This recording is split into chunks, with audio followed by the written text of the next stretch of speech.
აფხაზეთის ავტონომიური რესპუბლიკის მთავრობის თავმჯდომარე ლევან მგალობლიშვილი ევროპის ქვეყნების ელჩებთან შეხვედრებს განაგრძობს. მორიგი გაცნობითი ხასიათის შეხვედრა აფხაზეთის მთავრობაში საქართველოში რუმინეთის სადანგებო და სრულუფლებიან ელჩთან გაიმართა. შეხვედრაზე აფხაზეთის ავტონომიური რესპუბლიკის მთავრობის საქმიანობის ძირითადი მიმართულებები, დროებით ოკუპირებულ აფხაზეთში განვითარებული პროცესები და თანამშრომლობის სამომავლო პერსპექტივები განიხილეს. სტუმრად ყავდა რუმინეთის ელჩი, ჩვენ ვისაუბრეთ ჩვენს მოსახლეობაზე, რომლებიც ცხოვრობენ ოკუპირებულ ტერიტორიაზე, ასევე განვიხილეთ აფხაზეთის მთავრობის საქმიანობა და დავსახეთ მომავალი გეგმები.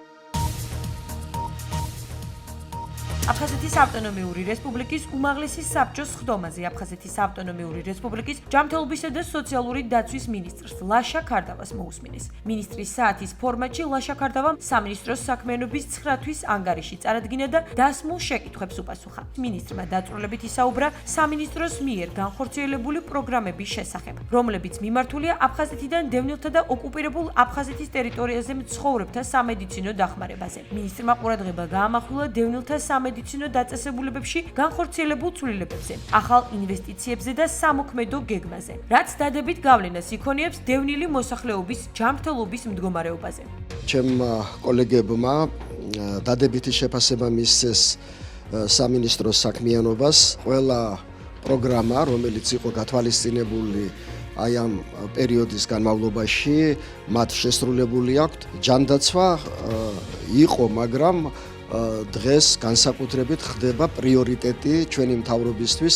ზოგადად სოციალური საკითხები, სოციალური მიმართულება, ჯანდაცვა ეს არის მთავარი. მინისტრის საათის პარკლებში დღეს უმაღლეს საბჭოში წარვადგინა 9 თვის საქმიანობის ანგარიში. იყო კითხვა-პასუხის რეჟიმი, მაქსიმალურად ყველა კითხვაზე გავეცით პასუხები. უმაღლესი საბჭოს მხრიდან მთლიანობაში დადებისად შეფასდა 2024 წლის 9 თვის გაწეული მუშაობა და სამომავლო გეგმებიც. აფხაზეთის ომის ვეტერანების, ომის ინვალიდებისა და ომში დაღუპულთა ოჯახის წევრების სოციალური დაცვის მიზნით აფხაზეთის ავტონომიური რესპუბლიკის 2023-2024 წლების რესპუბლიკური ბიუჯეტის ხარჯვითი ნაწილის გამოყენების ეფექტიანობის შესახებ ინფორმაცია აფხაზეთის უმაღლესი საბჭოს საფინანსო საბიუჯეტო კომიტეტის ხდომაზე მოისმინეს.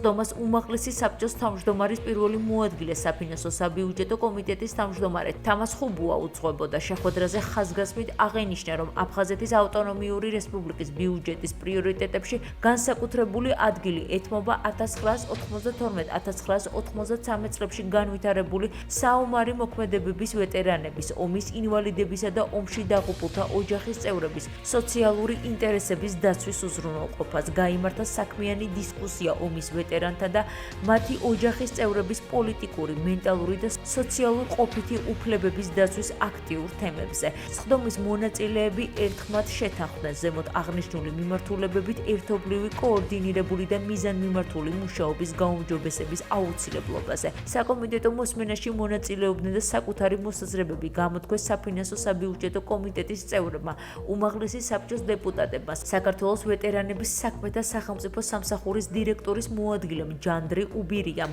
ომის ვეტერანებმა და აფხაზეთის ჯანდაცვისა და სოციალური დაცვის სამინისტროსა და დევნილთა სამინისტროს წარმომადგენლებმა. შესაბამისი მუშაობა ჩავატარეთ, მოკვლევები გავაკეთეთ ამ საკითხთან დაკავშირებით.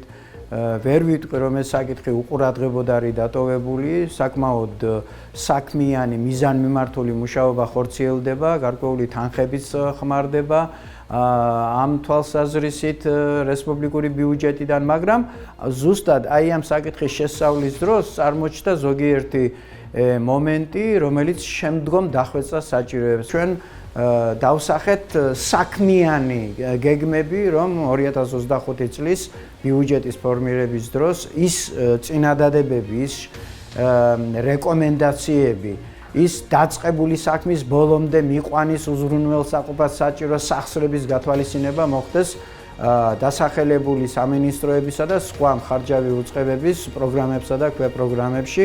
ამიტომ შეხვედრისთვის ნამდვილად არ გვინდოდა და მიზანი მე ვფიქრობ მიღწეულია, რომ საქმიანი, ძალიან საქმიანი მსჯელობა გაიმართა კომიტეტის თომაზე ამ საკითხებთან მიმართებაში. განხილულ ხნა საკითხი ვეტერანების და მათი ოჯახის წევრების სამედიცინო და სოციალური პროგრამების გაუმჯობესების სხვადასხვა საკითხები ძალიან აქტიური თანამშრომლობა იყო და მინდა გითხრათ, რომ იმედი გვაქვს ძალიან ბევრი რამ უნდა შეიცვალოს იმ მიმართულებით, რასაც ქვია იძულებით გადაადგილებულ პირთა ვეტერანებს გულისხმობ კონკრეტულად და მათი ოჯახის წევრების მიმართ სხვადასხვა პროგრამების განახლებას და უფრო დაცვას. საუბარი შეეხო ვეტერანთა, დევნილ ვეტერანთა სოციალურ და ჯანმრთელობის მიმართულებით მათ მხარდაჭერას, პროგრამების გაძლიერებას. ჩვენ ასე ვთქვათ, გავიარეთ მათი ინიციატივებიც.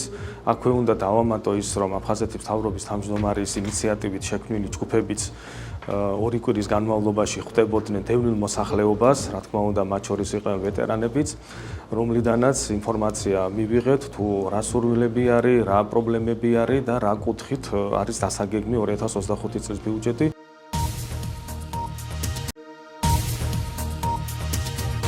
აფხაზეთის ავტონომიური რესპუბლიკის ჯანმრთელობისა და სოციალური დაცვის სამინისტროს ორგანიზებით და ჩაფიძის კლინიკის მხარდაჭერით აფხაზეთიდან დევნილებს უფასო სამედიცინო გამოკვლევები ჩაუტარდათ. ყურადღება გამახვილდა ქრონიკული სისხლის მიმოქცევის დაავადების მქონე პაციენტებზე, რომლებმაც კარდიოლოგიური კვლევის სრული მომსახურება მიიღეს. მსგავს აქციებს აფხაზეთიდან დროებით დევნილებისთვის სამინისტრო მომავალ წელსაც განახორციელებს. მემორანდუმის საფუძველზე წელს რამდენიმე აქცია ჩატარდა, რომლის შედეგად 300-ზე მეტმა ქრონიკული დაავადებების მქონე დროებით დევნილმა მიიღო უფასო სამედიცინო მომსახურება. მსგავსმა თანამშრომლობამ დადებითი შედეგი გამოიღო, შესაბამისად კლინიკებთან სამინისტრო გააფართოებს თანამშრომლობის არეალს. კარდიოლოგიური პროფილით ყველას ჩაუტარდათ ლაბორატორიული სტრუმატული გამოკვლევები, ყველას მიეცათ სათანადო რეკომენდაციები, დანიშნულებები. და ვცდილობთ, რომ ეს არსებითი წვლილი შევიტანოთ და პრევენციული ღონისძიებების გატარების შედეგად მრავალი ასობით და ათასობით ადამიანი ვიხსნათ იმ ცუდი ლეტალური გამოსავლისგან, ავადობისგან, გართულებებისგან, რომელიც შეიძლება გამოიწვიოს გულსისხლთა სისტემის დაავადებებმა. მადლიერები ვარ, ცხადია, რომ შეიძლება აფხაზეთიდან დევნილს გულში რაღაცა პრობლემა არ ქონდეს და რომ არა ეს ღონისძიება შეიძლება არც მიმექცია ყურადღება. ჩვენ მორალური და ფიზიკური მხარდაჭერა მიუხედავად 52 წლის აღჭირდება.